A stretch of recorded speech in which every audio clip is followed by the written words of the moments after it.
some guys get into the league. If we look at like LaMelo Ball, right? Yeah. So he gets into the league. He's not a number one pick, but do you remember the number one pick of his draft? No.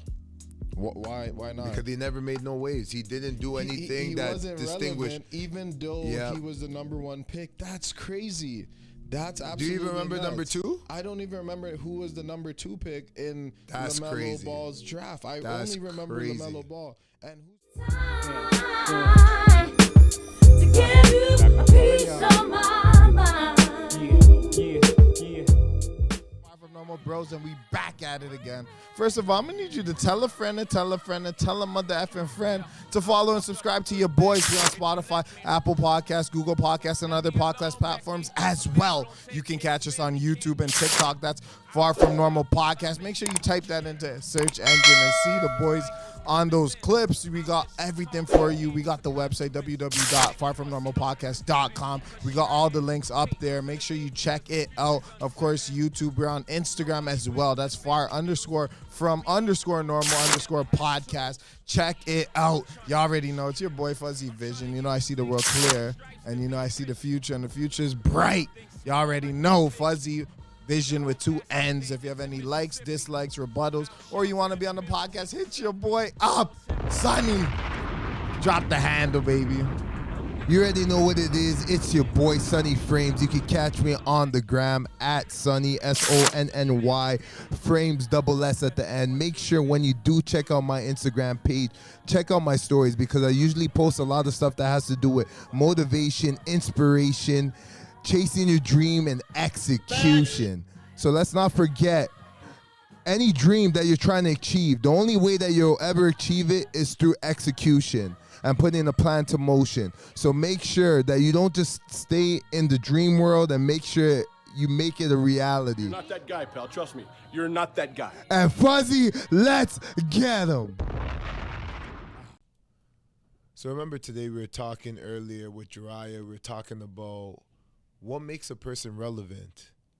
And I thought it was interesting on the points that you made, because Jiraiya was talking about what's Far From Normal, the podcast. Like, what does that even represent? Like, what are you trying to portray to the people, and why would people want to listen to you? So I didn't really have an answer to it, but you jumped in and you started saying your take on it. So I want to hear your take on it, because I'm interested to hear that point. Yeah, so we're basically talking about relevancy and, you know, what makes you relevant? Like, what makes people want to come in and want to tune into the type of content you're making, or just relevancy in general? Because, you know, we come from this culture now. What we're dealing with is this clout culture. So people are trying to find out ways they can get like popping and popular, you know, get this so-called clout, which is influence and, you know, social media presence. All that stuff comes into it. So we're kind of talking about, you know, relevancy and how do you even become relevant? Because when we look at social media, for example, this is our best case scenario to kind of watch what's going on, what's trending. When we watch those videos and we see what's trending, we see what's, you know, viral, we start to realize that these things are kind of, you know, random. There's no real formula to, you know, being relevant. And the only thing I, you know, start to piece together when we were having that conversation is that relevancy is due to, you know, putting yourself out there, extensively. So pretty much putting yourself in the minds of the viewers, in the minds of the people that are listening, or potential people that are listening and watching to the type of content you're creating. So let me cut you off over there for a second. So my thing is, when we were in that conversation, there's some things that pretty much I would say came to mind. For example, let's say the royal family. Yep. Who really cares about the royal family? Let's be honest. No one at all. No one when, at all. When we're at home and we're worried about our day to day, we're going to work our 9 to 5, and you know they put on the news channel that the royal family is just getting married, and so and so is having a fight with the mother-in-law. No one really cares. Let's be honest. Nobody cares about that. But because they're forcing it down our throat, we're forced to listen to it, even if we don't want to listen to it. So my take is, what makes you relevant, and what Jiraiya was talking about, who would really care about you guys if in terms of if people are paying attention to you or you want people to watch you, what are they really watching? Well, I think you have to force it down their throat. I think it has to be something that you got to kind of, like you're in a boxing match. You just got to throw like rapid punches. That's exactly where I went with the point. It's like you gotta, give them a flurry of punches, and that means a flurry of, putting yourself out there where they have no choice but to, watch. Whether they like it or not is irrelevant at that stage, because at the end of the day, you kind of have to flood the market. That's just how it goes.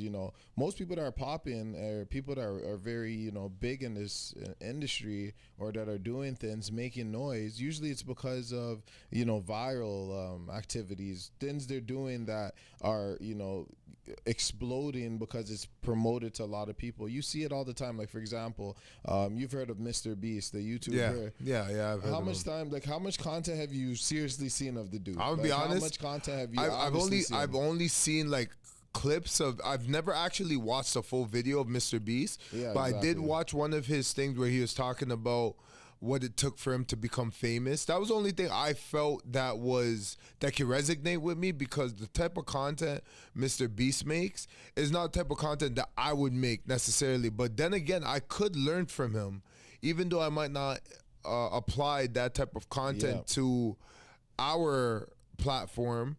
There may be some gems that we can take from it. So, but my whole point is, what I want to say is, like, for example, a guy like him, he's relevant in YouTube. So, like, if you're on YouTube or you're trying to make content, you probably should be looking at the guy that's 100%. One of the best on That's YouTube. what I'm saying. 100%. But here's the thing, like, for back to our relevancy conversation, it's like, okay, he's relevant to the YouTube community, of course, but is he relevant to everybody? Do people know who he is? Like, I heard this on a different podcast. Like, if this guy walked the street, how much people would know who he was? No, 100%. I don't think by face. No, well, they would say compared to like another celebrity, like a Mike Tyson, or obviously that's like a legend of a celebrity, but just another celebrity, whoever it is, they'd be more identifiable. And then you ask about like relevancy. It's like one would be way more lucrative, like, for example, making more money for the companies. Let's say Mr. Beast, he's probably more lucrative than half of these celebrities in terms of what he brings to the table in terms of viewership and all that support. So, but when it comes to Mike Tyson, I think the difference is Mike Tyson was he got his fame obviously from his talent, but also it was big networks. So big media companies were able to push Mike Tyson, which made him who he is today. When Mr. Beast came on the scene, he was coming from YouTube. So he didn't have that big platform that Mike Tyson had, that was built through the years. And he had all these ups and downs, which made his story interesting for people to listen to. He had a very eccentric personality as well, where, you're always trying to dissect and try to understand who Tyson is. What kind of man is he? Sometimes he's emotional, sometimes he's a beast. Yeah, but that's not what we're talking about. In terms of relevancy is what I'm talking about. So that's why I don't want to put it on Mike Tyson, because now you get into the specifics of Tyson. I don't really care about the specifics of what his character is like, or why he has a certain amount of fame. So I'm just talking about like somebody famous and relevancy. What I'm saying is that you can have somebody that has, like I said, is bringing more money to his company in terms of, like I said, viewership or whatever the case may be. And then if you compare that to celebrity, why he's more relevant technically, but is he more recognizable? Relevancy, recognizability, these things too have to play a role. So a lot of the times, guys like Mike Tyson, reason why they're very popular even throughout the years when they're not boxing is because recognizability. You can recognize him because he's been on those billboards and he has all those interviews out. So that's all the things that they can always go back to. We have YouTube, we have all these archives of interviews and what's going on. So we can always go back back to who we need to go back to. But I'm just saying, in terms of relevancy, how do those guys, remain relevant even in older age? How do they even keep their relevancy up? Because obviously they've done career changes and those things of that nature as well, right? So That's I interesting. wonder how how do you keep yourself relevant even as time progresses? Because isn't there something that says that you have to adapt as you go? But my thing is, that's important, but I don't think it's as important as people that are trying to get somewhere in the entertainment business. My thing is, how do they become relevant? How do people want to care about what their message is? Well, that's the big question. And I'm thinking the way that a person cares about what you put out there is how much times you're fluctuating the market. Like how much are you flooding it? Sorry, that's what I'm trying to say. Yeah, how much you're flooding the market. How much are you flooding the market? Because the determining on how much you flood the market will determine on if a person will be forced to listen to you. Because it's just like if you go on TikTok, for example, and the same videos keep popping up, eventually you might want to check out that person's page. You might follow them because now you're interested in seeing what kind of information that they're putting out there. So there's a guy, actually, I don't know if you know this guy. His name is something Lopez. What's his name? Ty Lopez.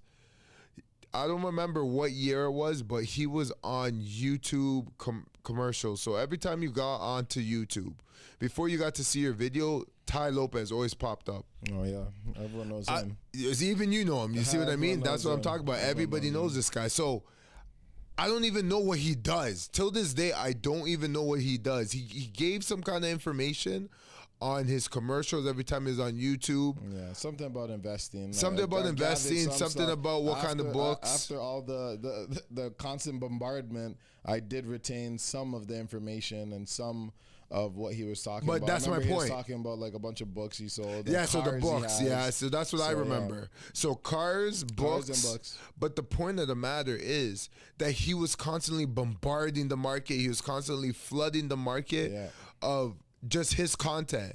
And it came to the point that you were forced to know who his name was. So you're forced to know Ty Lopez.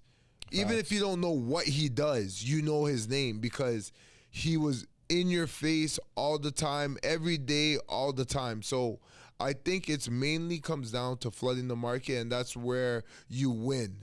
Okay, so that's 100% true in terms of the Ty Lopez strategy, where he advertised himself on every 5-second ad, and you would see that little clip every single video you watched, forcing you to know who he is. Yes. Maybe not know what he does, but at the end of the day, he has some relevancy in your head. So if you do see him doing big things, you would recognize who he was anyways. That's my point. Regardless if he wasn't big or not, that would be irrelevant at that point. He got you he got in your head with that little 5-second span, which is kind of genius idea. Like 100%. Give the guy credit. So a lot of people have like clever marketing strategies. I think that's called the guerrilla warfare. That's what that's called. When you're hitting the market simultaneously, you're seeing this person quite frequently. Andrew Tate is another guy that did something like that, where eventually his content was everywhere.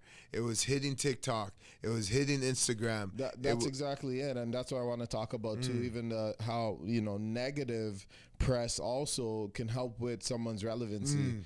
Because going back to, we're going to have to talk about people, especially the controversial people, because most people that are relevant have some controversy attached to them. If it's not talent or if it's not, immense skill or something like that, usually it's going to be controversial. So Andrew Tate is obviously a product of this. And when he was getting canceled, or when people were started to find out about him, it's like you couldn't get away from Andrew Tate content. Like Yes. everybody's seen Andrew I Tate. noticed not that too, just- yep. Not just, Yep. the guys that, focus on that type of Yep. maybe red pill content. No, women were starting to see it on their feeds. Yep. Older people, younger people. It started to kind of obliterate, social media in terms of just everywhere. Oh, 100%. And eventually you knew who Andrew Tate was. And obviously it led to his cancellation in terms of, him maybe getting charged and whatever followed with that. Yeah. But the point of the matter is, look how that type of marketing strategy elevated him in terms of bombardment, and you couldn't take your eyes off of it even if you wanted to. Yeah, and it's funny because he started off with Fresh and Fit, and at that time period when he started, he just looked like some cocky individual that came on. Because to be fair, I couldn't distinguish him between any of the other guys that. No, he's no different. Yeah, he was no different than any of the other guys that Fresh and Fit brought in, until he made the difference, where he was constantly bombarding our screens, our TikTok screens, our Instagram screens, our whatever platform that has to do with social media, even YouTube. Yep. He started making waves everywhere. And then to top it off, he started going on people's platforms. That also helped him a lot as well, because even those people, how did they find out about this guy? They found out about him because they started seeing him circulating, making his rounds. Yeah, and then he was obviously right? compelling and controversial. Exactly. So, yeah, exactly. So he had charisma. Yep. He was compelling. He was controversial. He was everything that entertainment loved. Absolutely. Right? That's how the game goes. At the end of the day, it's gonna come down to how much you're out there, because we were talking about even like being a ball player. Like we'll make a metaphor out of it. Being a ball player, and you come into the league, right? And like think about even just promoting a player. If you think about it in that sense, some guys get into the league. If we look at like LaMelo Ball, right? Yeah. So he gets into the league. He's not a number one pick, but do you remember the number one pick of his draft? No. Why not? Because he never made no waves. He didn't do anything he that wasn't distinguished. relevant, even though he was the number one pick. That's crazy. That's absolutely. Do you even remember nuts. number 2? I don't even remember who was the number 2 pick in That's LaMelo crazy. Ball's draft. I That's only remember crazy. LaMelo Ball. And who's to say he has a better career than all the people in his Yeah. draft? But that's the only guy I know and care about. Yeah. Why? Because he was all over the place since he was younger. Yeah. He's been plastered on my screen. Yeah. I already knew he was getting to the league. I remember At when the I end of the first day, the hype realized who he there. was Yeah. when he dropped 92 Ooh, 92 dropped points. What? Boy That dropped was 92. what made me know who he was. In the was it high school? That was game? high school. And he was probably So like, I knew him before I even knew about Lonzo Ball and the brothers. and the brothers. So when you told me he had a brother, Lonzo Ball, that was going to the league, I was shocked, because I'm like, this guy is already crazy. So I can't even imagine. But I think that has to do with LeVar Ball. Their father was he self-promoted all of his kids, right? But what'd he do? What was his He was his strategy? big hype. He was their hype man. He was the one that No, but what was the strategy? Like we're getting back being to our being strategy. controversial, Again, one piece of it, compelling. being compelling, Yep. charismatic, Yep. just confident, just showing. And the point is, he self-promoted to the 10th degree. Oh, 100%. He was out there going on these shows, going to his kids' games, going to sports, Yep. debate shows, wearing his big baller brand. Oh, yeah. And that's what he kept repping. He kept repping it with his first son that made it to the league, and then he goes on to his second. He went son, on. I think his second son had his own controversies, but Yeah. his third son made it to the league as well. But throughout that entire time, before his kid even made it to the league, we heard about them and we heard about their brand, because that's something that he was trying to push very, heavily in his interviews and stuff like that. So at the end of the day, whether the brand did well or not, the relevance was there, especially when rappers started to reference the lyrics or the brand in their lyrics. My, They would my mention thing was, Big how Baller did they brand. make it all the way to wrestling? Just They to made it tell all the you way to WWE with exactly, that. Like, how did he that's make it to all the crazy. way to WWE? We're talking about the guy that's playing basketball. Yeah. Basketball, for crying out loud. How the hell did he make it to WWE? WWE has nothing to do with basketball, but it just goes to show you, when you self-promote to a certain degree, like to the 10th degree, Yeah. and you're making waves and you're making noise, people find interest in that, and they want a piece of it. They want a piece of you. They want to bask in that glory. See, like, and I kind of look at it. It's like, is it like a point of, you know, people liking people that are resilient? Like, does resiliency tie into a brand? Like, do people care, you know, like, about it that much, or is it just, you know, a psychological thing? When you see something so often, you want to, you know, be a part of that, or you want to at least, you know, see what that part is like. Because I have to look at things like, for example, as you see people, for example, we'll talk about Jordan brand, right? Okay. So when you were younger, obviously we've heard of Jordans, and you've wanted so much Jordan, so much different colorways, and the rare this, rare that. Maybe when you're a child, when you're a kid growing up, there's certain shoes you wanted, certain sneakers, right? But you couldn't get them at the time, right? So now you become older, you become an adult, you get your money right, and now you're like, okay, boom, I'm here. But now you're 40. But now you can buy those sneakers you wanted since a kid. So how does that marketing be so strong, and how does that relevancy of that shoe last so long? I want to talk about, you know, how how certain things or certain concepts or individuals can keep in somebody's mind for all these years without maybe that marketing even being direct. Because put it this way, there's certain people we listen to that we don't need to listen to daily, weekly, but we will tune in monthly or whatever it is, sporadically. But why do we go back? What brings us back when there's no markers of, you know, marketing that's dragging you back? Or point is, you might have got bored of somebody, so why would it be relevant to listen to some, like, to follow them or listen to them again? So what I think when it comes to that is that they get you at a young age, right? Okay. The marketing starts when you're young, and then as you get older and they pump all that information into your head, even when you get to age 40, that kid inside you still lives on.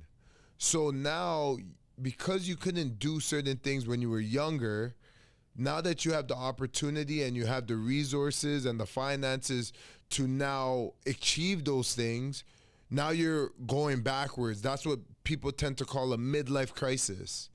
Because as you're supposed to be growing and getting more mature as you get older, but it seems like you're digressing, you're becoming a little more immature. And that's what I'm talking to. I'm saying, how can a brand keep you in that same mind frame? Like, it doesn't matter what brand it is, because a lot of brands we've seen from a long time ago, yet we still yearn for the same branding or the same, you know, relevant. But are they still relevant to till this day? For example, it only works if the brand is still relevant years later.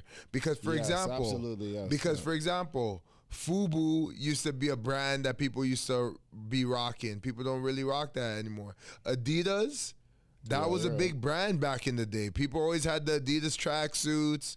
They had the Adidas shoes. But that's not as big as it is now. As Nike now. Now people are wearing the tech fleece. You know what I mean? Now they're jumping onto all the Nike shoes. That's what the wave is now. Reeboks, those used to be big back in the day, but people aren't rocking the Reeboks no more because it has to be relevant. It has to still be relevant to the time.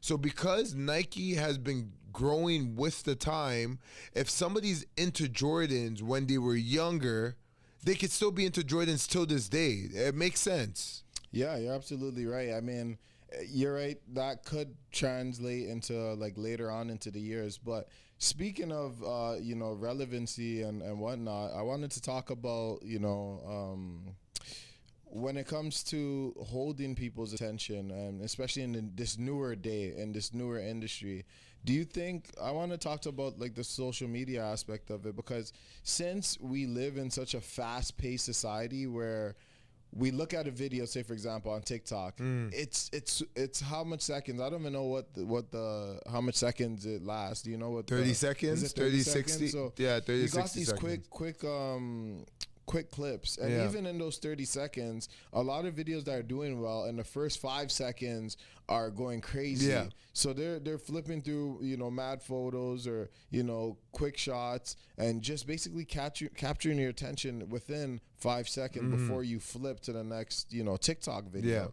And with that being said, say you're producing content and you have a long form content, you know, how do you expect those things to grow when, you know, with social media? That's a good question. And all these other platforms are so quick, and swipe here and you can skip that, and, you know, just basically change whatever content you're looking at within the matter of seconds. It doesn't take you more than 1 second to scroll through your Instagram reels or Instagram photos or you know, your Hinge, your this, your that, like whatever. You're swiping through everything in life. Anything online. So what I take from it is, if you're making long form content, what you have to do is chop up those clips to little bite-sized pieces so people can absorb those and actually gain some kind of knowledge off the little bite-sized pieces that they want to look at. And then from there, if they're really interested, which is going to be, I think, a small group that's going to actually want to watch the whole content because they find some relevancy to it. And it all depends on, honestly, it depends on where you are on when it comes to entertainment. Like, it depends on where you are on the hierarchy. Are you somebody that's famous? Do you have clout? If you have clout now people want to pay attention. Now they want to look at the content that you're making. If you're making your rounds from this platform to that platform to this platform, and everybody's watching you circulate, and you're circulating often, and you're meeting a lot of celebrities, and you're networking with a lot of powerful people, now people want to watch those long form content because they want to see if they could learn something from you, if they could gain some kind of knowledge that could elevate their life. I think that's what it comes down to. When they see stuff that can elevate their life, or think they can go through your content and see things that could potentially benefit their own life, that's the only time I think people will pay attention to long form content in this day and age. Because now what rules the days are shorts, TikTok, reels, and then those little short videos that they have on Facebook. I don't even know what the terminology is for that, just because that's, in my opinion, as for an older demographic. A younger audience don't typically use Facebook as much as the older audience do. But yeah, they must have a name for it as well over there. But yeah. Absolutely. I mean, you're right about that. I think that's where you have to go. I guess you have to have, again, you have to have a vast majority of outlets. Yes. You have to have long form, short form. You have to be on this platform, that platform. I think to be relevant, you have to be on multiple platforms. But I do want to ask about the content itself. When you're releasing content, how do you determine, you know, what's going to be relevant in terms of what people want to listen to? Because I think that's where a lot of podcasts get it wrong. It's like, you have to think to yourself, okay, if I'm going to, you know, create content, what's relevant to the times? You know, what should we be talking about? What shouldn't we be talking about? And with podcasts, because they can be so niche, you might have to stick to a certain group, you know, a certain category. So, of course, when you listen to, you know, it can be anyone's podcast, say, throw me a podcast name right now. Say Joe Rogan, right? So his podcast, it's a little more vague. It's kind of, but people would say it's more, you know. What about Hotbox? Hotbox with Mike Tyson? Yeah. So, okay, so the Hotbox with Mike Tyson would be more relevant to like sports watchers. Yeah. People that are into to sports and entertainment, because he would interview, you know, entertainers and sport figures. Typically, that's what I've seen on his show. So the relevancy would be to those type of people, right? And you would gear your topics around that, but you would know to yourself that, you know, most likely that's going to be your major audience. So because podcasts are niche, you can't hit everybody. You can't hit every target audience. Yeah, 100%. How do you differentiate, you know, your content according to, you know, the demographic you're trying to bring in? how do you differentiate those two things? That's the question I have. Yeah, that's a hard question to answer. How to differentiate those two things? Well, pretty much the content, but how do we differentiate what kind of content we want to create, and then make sure it caters to our target audience? I think it's mainly you constantly staying with the same formula. So basically, and let me sorry to interrupt you, but let me put it in this sense, because the reason why I say that is because with the bombardment strategy, okay, you throw your content everywhere. Everyone gets your content. Okay, cool. It's on everyone's radar. But again, you only have a certain target audience. So does it make sense for it to go to everybody, or does it make sense for it to be concentrated on who you want it to get out to? Because at the end of the day, your conversation is not going to be relevant to everybody you're throwing it at. That's a good question. You can throw it into a gutter and you're not going to get anything out of it, So that's where I'm trying to say with the bombardment strategy, at what point, how do you target your specific audience in that strategy? But I think that's why Spotify now has those analytics, and a lot of these YouTube has the analytics on who's watching, but you have to pay extra for those things. Yeah. But the point of the matter is they're gathering the data, so then you can narrow that focus to a specific group, a specific audience, and get rid of all the other stuff that is unnecessary. So I think if you invest in a lot of these analytics and information, or if you don't know about it, if you could get somebody, if you could pay somebody to find out the analytics and know how to capitalize off the people that are interested in your content, that will definitely help you out. That's true. That is, again, we're talking about this conversation because it is relevant to, us doing a podcast. Of course, you have to know the intricate details when it comes to marketing, when it comes to branding, when it comes to content creating, period. So even those listening to this conversation, this could help a lot of people in terms of, thinking or having ideas of starting something. You have to really think deeply, because with this content creating, it ain't easy. No, but speaking of that, what do you think there's a formula to success? Well, yeah, that's okay. We can get into that. So exactly. So now that we're in this content creating space, and we think about success, especially we think about how do you get from one level to the next? And you said, and can you repeat the question? Sorry. Do you think there's a formula to success? Exactly. So do I think there's a formula to success? We had this conversation earlier, and I was under the belief that success is not a constant. It's something that's ever changing, and you can have success maybe at one piece of your in one part of your endeavor. For example, so say you have a podcast going, and you have, say for example, you have a viral video drop, and that's just one piece or one part of your podcast that is gonna pop off. It's not your entire podcast, it's one piece. So I think that if you do that, and that piece will be that piece of time. So when I talk about the piece or the part, it'll be that piece of time or that part of time you were relevant. But from that point on, you're gonna have to learn how to pivot from that point, because relevancy is fleeting as well. And as we've talked about it, to be relevant, you have to be out there often. You can't, just pop in here and there and expect people to be waiting on you to drop. That is true. You gotta be out there.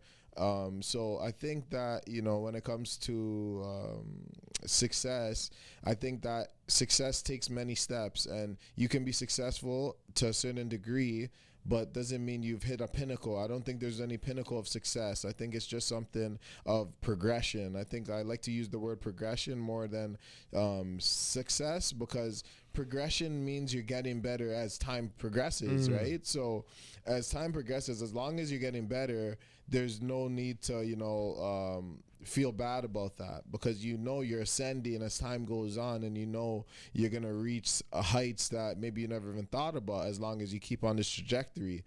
Now, success, though, Okay. well, going back to success, success is how you define it, right? You know, you could have had a goal, and then you set that goal for 6 months of this, or 10 months of that, or a year and a half, of, you know, whatever it is, say weight loss.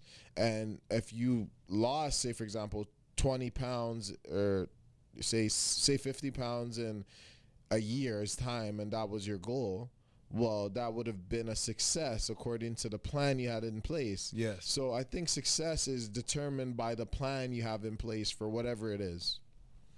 Okay, so does that also mean that you have to be consistent at your craft? I don't think you have to necessarily be consistent at your craft to get success. I think that you have to be proficient at it. You have to be, you have to be good at your craft, or at least great, for you to, see some success in it. But I don't think you have to do it daily. I think, there's a lot of people that are in lots of industries that, I suspect don't even work hard and are still, having success.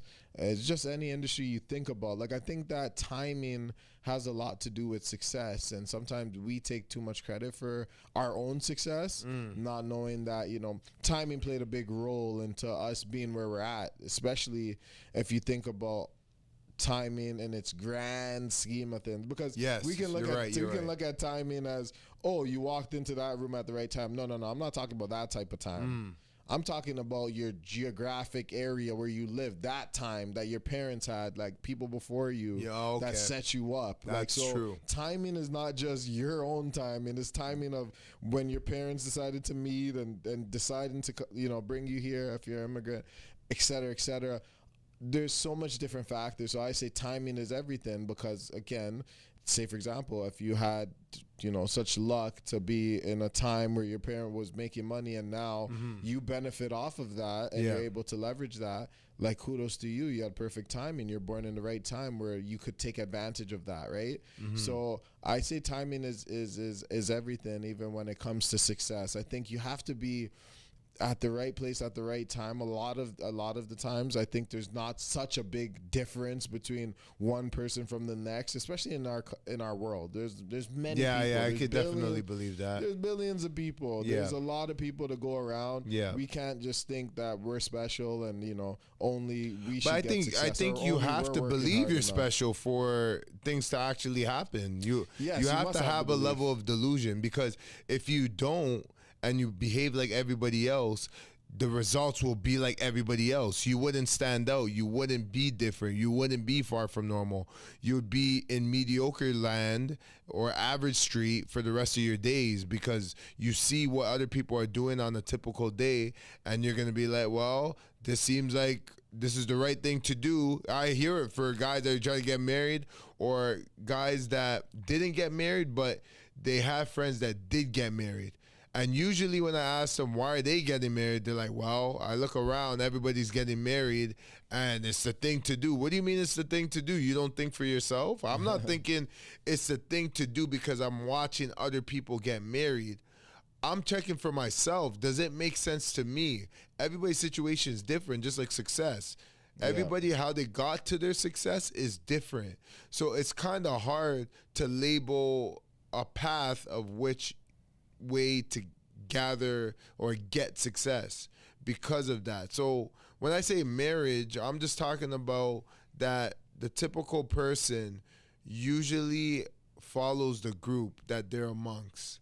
And if they're amongst a huge group or a big community, they fall victim of situations that they probably wouldn't have made had they have just thought on their own. But that's just how reality works sometimes.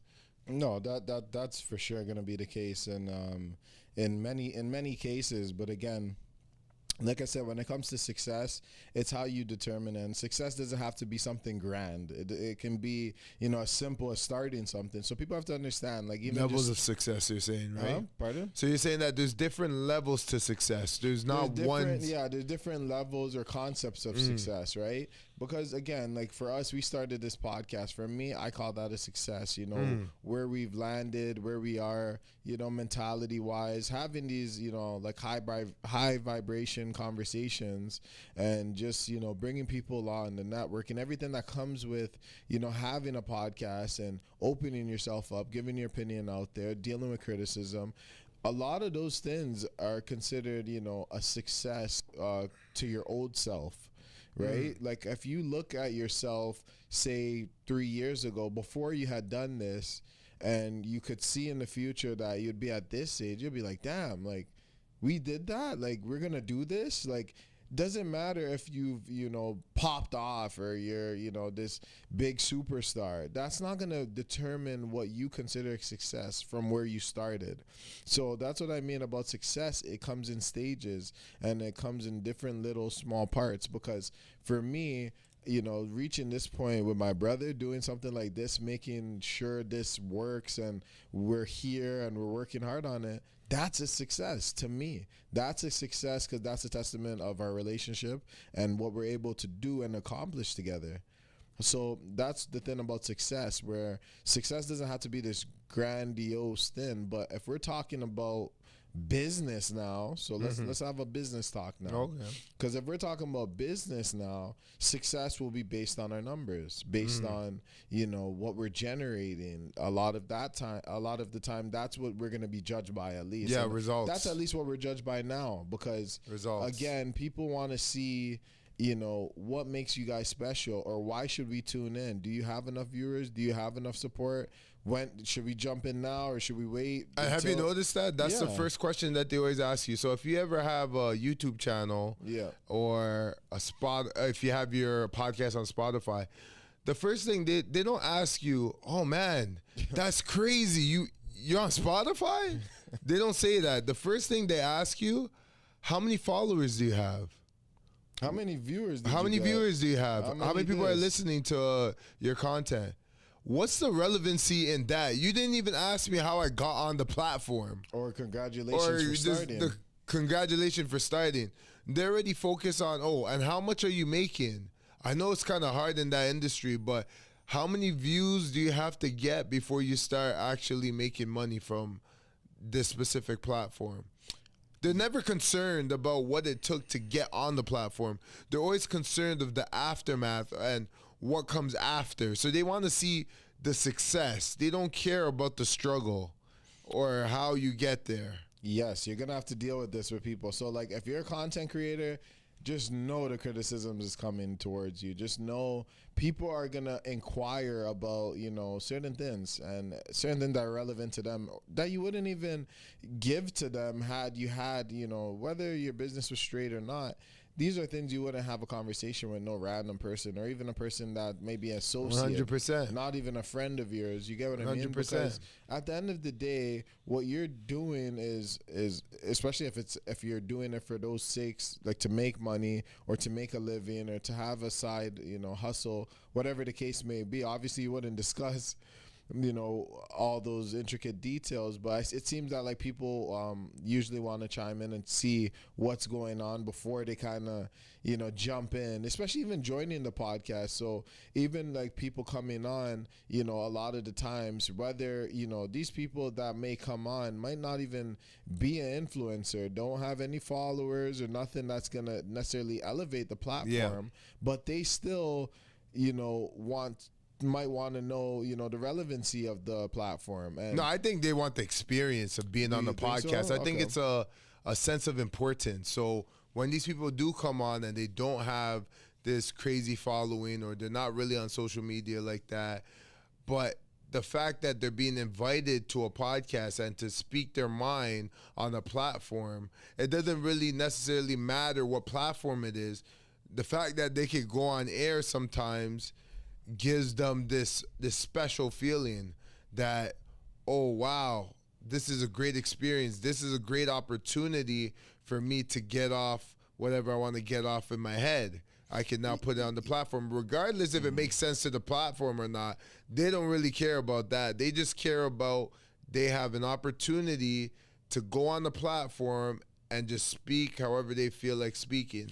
Yeah, but I think like numbers do play a factor in a lot of this, even with consideration of coming on a podcast. Oh yeah, you know. yeah, I could say Those things are gonna play its role, even with women or men that don't have a platform to or leg to stand on when it comes to the social media, landscape. But that's a whole conversation for another day. But the point of the matter is that when you're starting out this thing, when you're starting out anything in life, especially when you're just at your beginning stages, you can't be focused so much of the end goal. You have to be focused on your day to day, focus on what things you can control, things you can work on in order to improve what it is you're doing. And again, back to relevancy and making yourself out, putting yourself out there, I think is very important. I think that we underestimate, how much someone means when they say you have to put yourself out there.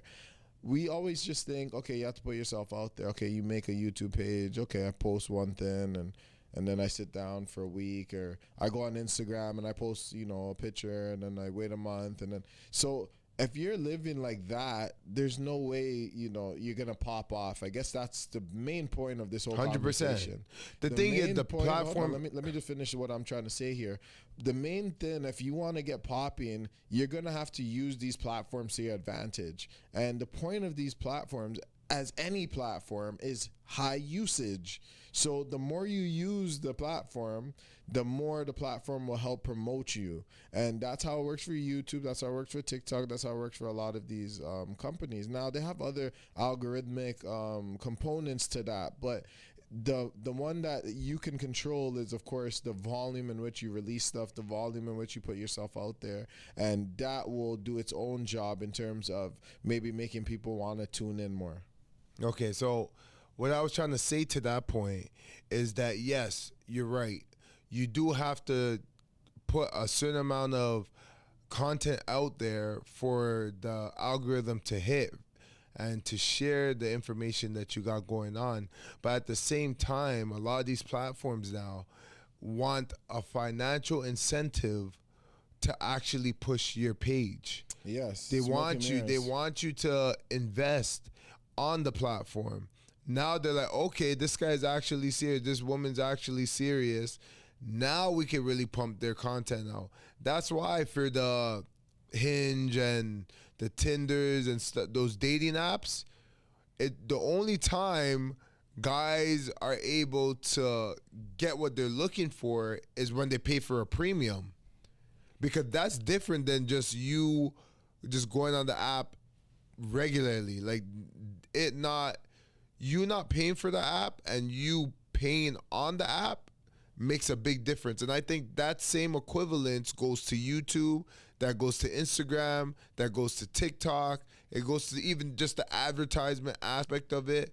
Because every time you put money, when you put dollars into it, it incentivizes those platforms to work harder and making your stuff relevant. Well, that's actually true because, again, you got Twitter. Yep. Twitter did the blue check mark. Yep. I'm not sure if Instagram No, that's Instagram. Instagram with the blue check mark, but Twitter had the verified thing. Yeah, you can pay the premium for the verified one as well.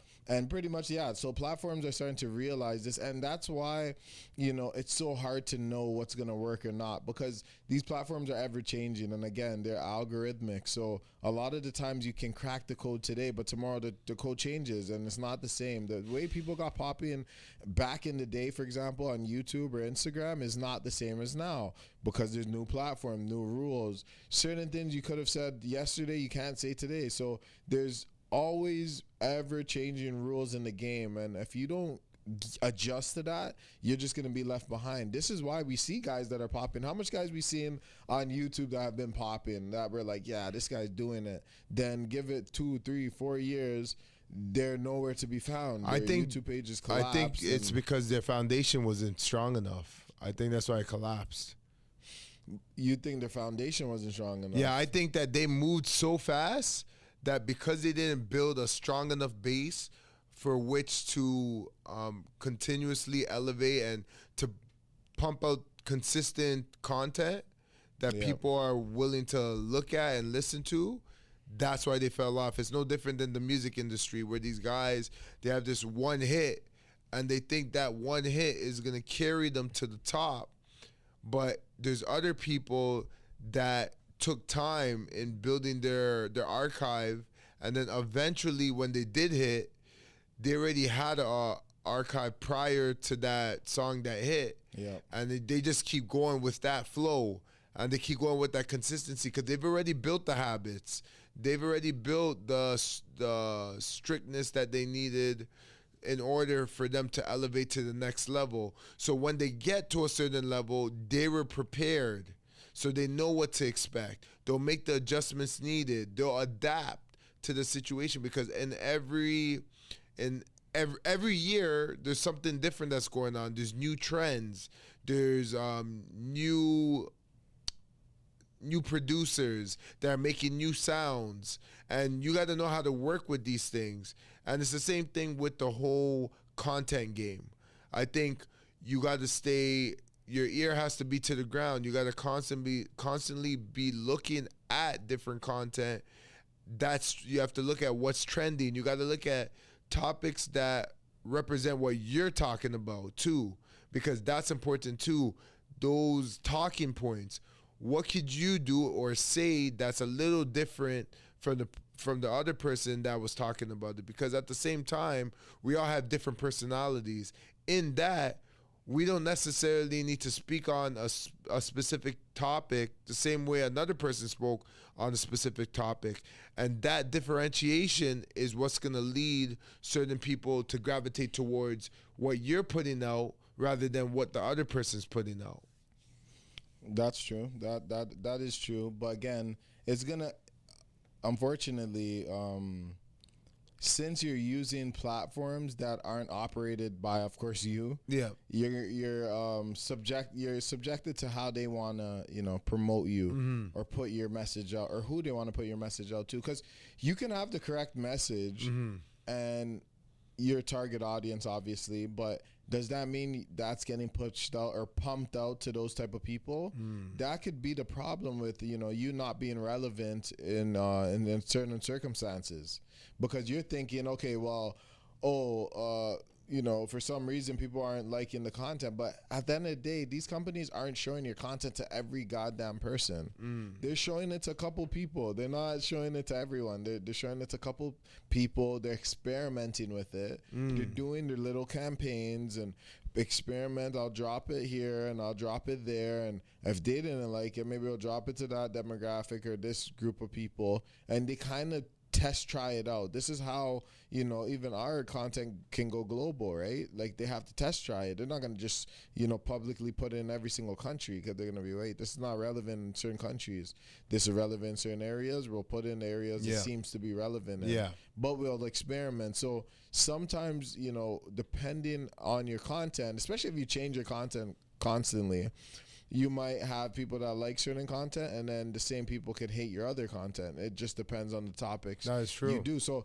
that's why people try and stay in the same kind of lane instead of jumping here, jumping there, because unfortunately, if you mix the content according to how the algorithmic, how the algorithm works, at least for a lot of these platforms, it's not going to give you accurate representation of your potential, audience base. It's just going to give you maybe kind of a scrambled version of that, where some people have seen your fitness stuff and they're coming for the fitness stuff, but most of your content that doesn't have to do with fitness. Yes. So you'd have to make sure whatever it is you decide to do in terms of content creating, you have to make sure you differentiate what you're talking about and you stick to the same zone or category of topics when you have discussions, because again, what people like on one side might not be what they like on the flip side in terms of the topics you're switching over from. So I think that's another thing that people don't pay attention to, or that you should pay attention to, is the cohesion of the topics you talk about and the conversations you have. Because if you have conversations that aren't relevant to the audience that you're trying to appeal to, then it doesn't make sense to go forward and do that type of content. But you have to be able to identify what works and what doesn't work through releasing this type of content as well? So I would say let's talk about the issue that some content creators have when it comes to local support to international support. In my own opinion, from what I'm seeing on a local level, I don't think a lot of the locals support their fellow local individual when they're trying to get it. I think they only come out when they start getting big, when the numbers are starting to show, when they're starting to catch some steam, when the clout is starting to hit. I think that's the time when people now want to gravitate towards them. But those same local guys, when they were a nobody and they were out here hustling, nobody cared to hear who they were. So they decided to go on a bigger platform and start seeing what they can do on the international stage rather than seeing what they can do locally.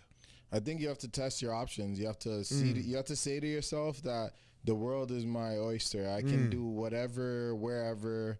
And you have to have that kind of mentality. You have to have that hustler's mentality, that hustle by any means, that type of like grit. If you have that type of grit, then you're able to move. You're able to move different in different spots, and you can be successful somewhere else, or at least you'll attempt to be successful somewhere else. I think those type of people have higher chance of success because they're willing to change their environments in order to peak, in order to hit a certain level or threshold that they may have not been able to hit in their country of origin. But I do want to talk about that whole situation, because when it comes to say for example, if you're in a first world country, let's say you're like, okay, I'm not being successful here. I want to go to a third world country where my chances are better at being treated well, having more like privileges, getting more women, all that type of stuff, right? Yep. So, but now I was hearing on another podcast, they were talking about for men that, it's not advisable for, men to go from I think they said a big pond with big fishes, and it's not smart for them. It's not wise for them to stay in the small pond, to go from a large pond and to go to a small pond in terms of metaphorically speaking. So going from like a first world country to a third world country, because they're saying that in order to progress, in order to ascend in life, you need competition. And sometimes what happens is when you go from that the big pond to the small pond, you end up actually declining. Because you're not, you don't need to work as hard in terms. I can see that. So for example, you go from first world country to third world country. Do you think it would be harder for you to get women there? No. It'd be easier, correct? Of course. Especially gorgeous women, correct? Of course. So to make money now, or say for example, your money in a first world country compared to your money in a third world country, what stretches longer? Of course, the first world countries, money's going to stretch longer. That's going to stretch longer. So again, would you have to make as much money No, to but live they're trying there? to take advantage at the fact that now that they have money from overseas, they're trying to take advantage of the system elsewhere because they have the resources. Because maybe in the society that they're currently in, it's not working out for them for whatever reason. Maybe the taxes are high. Maybe you have to pay multiple bills that are unnecessary, which they would think is unnecessary.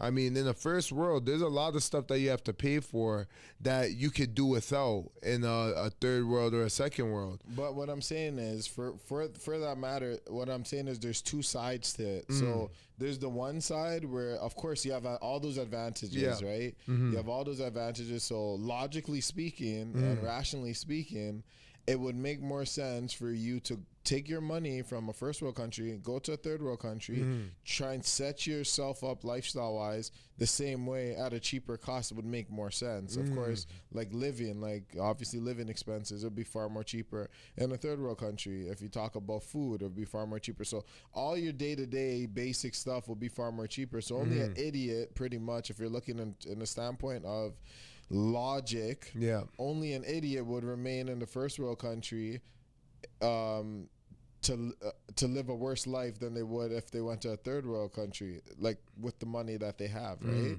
So you'd say to yourself, why doesn't everyone just do that then? If that's the logic, like, why wouldn't people do that? If there's all that advantage, why wouldn't people do that? So what I'm saying is the opposite side of that is obviously you not being ambitious enough, you know, and I can see that, stooping to the level of maybe those that are lower class than you in terms of economics or whatever the case may be. Because a lot of guys or women that might go to these countries and think they're thriving really aren't thriving, because if they come back to the first world country, they're a bunch of nobodies. Oh yeah, and that's why they don't. They tend not to come back. Exactly, tend not to come back because they haven't ascended. They haven't done anything that has put them up.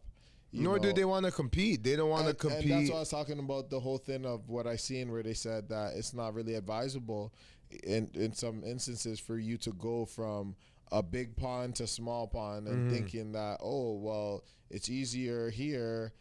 Yeah, it technically is easier there, but at the end of the day, is that going to create the drive you need or the push you need in order to really make a change or be something? Because a lot of people that have that ideology most likely want to relax. They don't want to grind when they go to the third world country. 100%. Most of them want to chill out, sip their pina colada by the beach. Their But I think even in the first world country, I think that's what a lot of people want to do. They want to chill out, but they can't. Because the bills are heavy, just the lifestyle to keep is heavy. I mean, if you have like a lot of kids, you have to take care of them and their needs and making sure they have extracurricular activities so they don't cause any problems, right? There's just a lot of things. If you have a wife, you got to worry about that, making sure everything in the household is fine. Then you got to just worry about regular day stuff when it comes to paying your bills on time, paying your car note, just dealing with all these things. And people don't want to have to deal with all these things. They really just want to hang out, chill. That's why when the weekend comes by and everybody's all calm and relaxed, let's go hit the dance floor, let's go hit a party or whatnot, and they get pretty much wasted, you know, a lot of the time is because they want to make up for lost time. Because majority of their week is at work, they want to use the weekend to get shit-faced just because that makes them feel better and it makes them forget about what they have to deal with come Monday morning. So I think that's why when they go to these third world countries or second world countries, they can relax and, you know, forget about certain bills. And even when certain bills come into play, they're thinking about, this is nothing compared to what I was coming from. And that's why they exit out the competitive world. And it usually tends to be people that are of older ages that do that. Yes, I see this all the time. It's people in their older ages that have this mentality, because life is tough. Life is not easy, and people might want to bow out when they feel like, okay, I only have a certain amount of years left. If I'm going to keep playing this game, I'm never going to go nowhere. Let me enjoy my life. Let me try and make it a little bit easier on myself. And I have no problems with anyone of that nature. But again, you go to where you win, I would say. You go to where you win. It's the same logic that, you know, people use for women. Go to who wants you, or, you know, don't chase women or don't chase. They say go to the girl that likes you, not to the ones that you like. Exactly. Yeah. I say, like, opportunity comes to those, like, in terms of, you can't grab everything. You can't reach out and get everything. I mean, you can push for it, but at the end of the day, it will come if you open yourself up to, of course, that's by grinding, putting in the work, being at the right places, meeting the right people, and obviously the timing is the most important thing, which you don't control. So again, you could have done everything right. Doesn't mean success will be knocking at your door. But again, no one's going to tell you not to grind. No one's going to tell you that it's a bad strategy. It's a good gamble that you should be gambling, especially if you're a person that has pride in what you do and you believe in yourself. These are the traits that everyone that believes in themselves have, right? They always have that resiliency behind them no matter what. And that's us, far from normal, always thinking to be far from normal, always having that extra grit, extra mile in us, extra push up in us, extra word in us. Everything is going to be to the next step, to the 10th degree, because that's just what we do. So like I said, this whole topic of today and how it got brought about is because, again, we're talking about, relevancy and why people should tune in to the podcast and what makes us relevant to people's everyday lives. Why should they care? What are they getting from the podcast? And for me personally, I say, this podcast, we created it because we seen a gap. We seen a gap in the game where, there wasn't perspective from two brothers, coming from the inner city, just having conversations like how we've had conversations, of course, intellectual, has some entertainment in there, some comedic value, humor, guests coming in, a lot of different aspects that we're trying to jump into, when it comes to mental health, relationships, masculinity, self-discipline, motivation, inspiration. We try and bring all those elements to the podcast because that's what we believe in, that's what we do. So most of the podcast is to either start the conversation for others, especially when it comes to, say, relationships, start the conversation, or enforce certain principles like being fit and having discipline and taking care of yourself and grooming yourself, looking good, making yourself attractive to society, not just to women. So I think that's where our relevancy stands in my point of view. So I want you to talk about that, Sonny, in terms of our relevancy and the whole Far From Normal brand, the whole Far From Normal ideology. When it comes to you, and so if someone asks, like, why should we listen to what it is you have to say? How would you answer that kind of question? I think the easiest way for me to answer that question is check out my Instagram page. Check out what I put up on my Instagram page. Check out my stories, what I post, what I'm about, because that's a personal page of mine, and it represents me. And the Far From Normal brand, just the podcast itself, is an extension of that. It's just us as a collective doing things that are not of the norm. It's us going beyond what we could have ever imagined. It's us always looking for new frontiers. What can we do to make ourselves better? How can we make the podcast better? How can we make your experience as a viewer better? We're always thinking in terms of what improvements is necessary. And we always know that improvements is always going to be necessary when it comes to podcasting, when it comes to your mental health, when it comes to your physical health, when it comes to your appearance, just every aspect of life. There should always be improvement, and you should always be looking to improve. So when I think about the Far From Normal podcast, the best way to explain it is, go on my personal account, see what I represent there. Go to my brother's personal account, see what he represents. And then look at the content that we've been constantly putting out. Check out our YouTube page. Check out what you've seen there. See what you see over there. Check out our podcast on Spotify. Go and see what we put out there. But the point of the matter is we're constantly evolving. We started off somewhere, and we constantly are evolving. So when somebody asks me, how do you become relevant? Well, we just continue to do what we're doing. Evolve. Build it as we fly it. We just continuously evolve, make the adjustments necessary when necessary. Yes, sir. And then we go where it goes.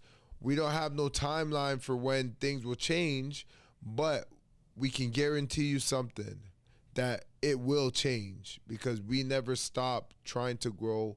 We always continuously push, and we stay consistent at our craft. So I think that's what I got. Preach. That's what I got for the conclusion. Yeah, that's what we got on today's podcast. That's the conclusion. It's a good conversation. At the end of the day, today's podcast was to be meant to have a whole conversation, be transparent about this whole content creating game and relevancy and success and all the things that people don't talk about when it comes to this game. So hopefully y'all enjoyed the podcast today. It's your boy Fuzzy Vision and Sunny Frames. And we are out. Deuces. Be gonna get mine.